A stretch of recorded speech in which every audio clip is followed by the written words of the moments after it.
Pendekatan konsentris dalam pengembangan kurikulum pendidikan oleh Nurul Hidayah dengan NIM H0523332. Nah, berikut tujuan penulisannya. Pertama, landasan pengembangan kurikulum.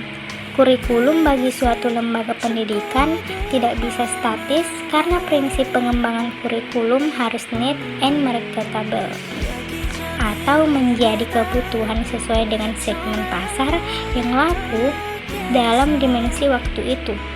Itulah sebabnya sudah lama para ahli pendidikan dan kurikulum menyadari bahwa kebudayaan adalah salah satu landasan pengembangan kurikulum. Di samping landasan lain seperti perkembangan masyarakat, ilmu pengetahuan, teknologi, politik, ekonomi. Ki Hajar Dewantara menyatakan bahwa kebudayaan merupakan faktor penting sebagai akar pendidikan suatu bangsa.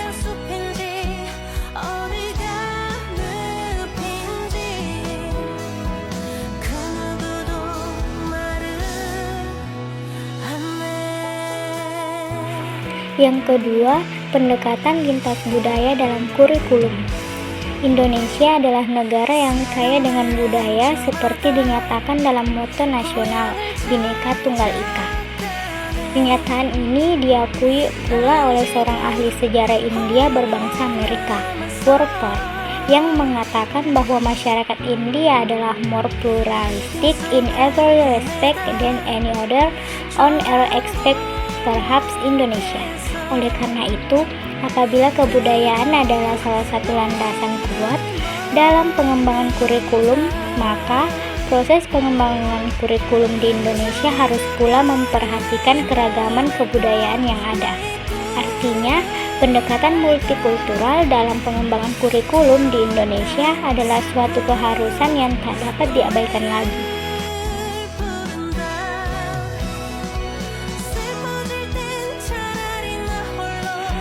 Yang ketiga, kurikulum multikultural masa mendatang.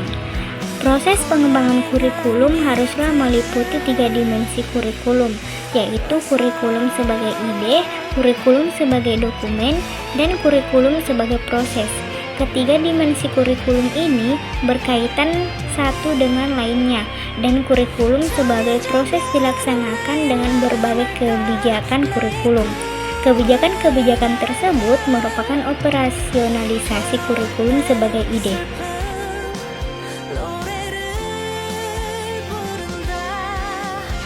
Yang keempat, pengembangan kurikulum sebagai ide. Pengembangan kurikulum sebagai ide adalah langkah awal dan langkah yang sangat menentukan karakteristik kurikulum di masa mendatang. Apakah yang akan dihasilkan adalah kurikulum multikultural, kurikulum monokultural, ataukah kurikulum yang diberlakukan secara umum tanpa memperhatikan perbedaan kultural yang ada. Oleh karena pembahasan dan keputusan tentang dimensi ide suatu kurikulum sangat kritikal.